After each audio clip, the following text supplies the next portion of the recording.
দিন কোথায় ছিলেন বস বাংলা ভীষণের সাথে থাকেন এবং বাংলা লায়ন মিউজিক ক্লাব চলছে আপনারই জন্য।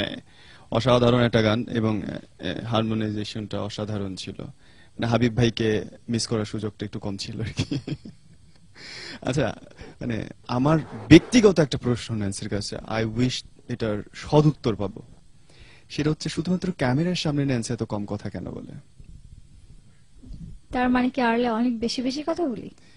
আহ, আমি আমি আমি ওইটুকু আমি বললে হয়তো আপনি বিশ্বাসও করবেন না যে এই ছেলে সবসময় বানায় বানায় বলে, সো ওইগুলো আমি বলতেও চাই না। শুধু প্রশ্ন এটাই ম্যাডাম, যে কথা বললে একটা মিচকে হাসি দিয়ে কিচ্ছু বুঝে না কেন? আসলে মানে এই ধরনের প্রশ্নের কোনো উত্তর আমার জানা নেই। তুমি একটা কাজ করো, প্রশ্নটা যেহেতু তুমি করেছো, হ্যাঁ, উত্তরটাও তুমিই দিয়ে দাও। ওকে, উত্তরটা আমি দিব, কিন্তু তার আগে আমি একটা ফোন নিতে চাই। আমাদের সাথে কেউ আছেন? হ্যালো, টেলিফোনে। হ্যালো, জি, আসসালামু আলাইকুম, কি নাম? ওয়ালাইকুম আসসালাম।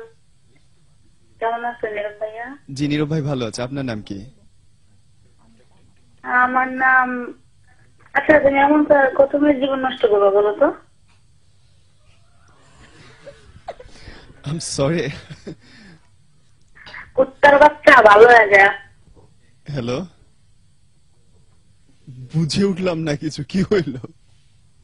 বাট হোয়াট এভার, আমি আই উইশ আপনি আমাকে আবার ফোন করবেন, and I really want to know আপনি আসলে কি বলতে চান। আমাদের যে নম্বরটা আপনি টেক্সট করতে পারেন সেটা হচ্ছে পিজি, তারপর একটা স্পেস দিয়ে 1616 নম্বর। That's it. সেই কোন গানটা শুনবো এবার আমরা? এখন আগুন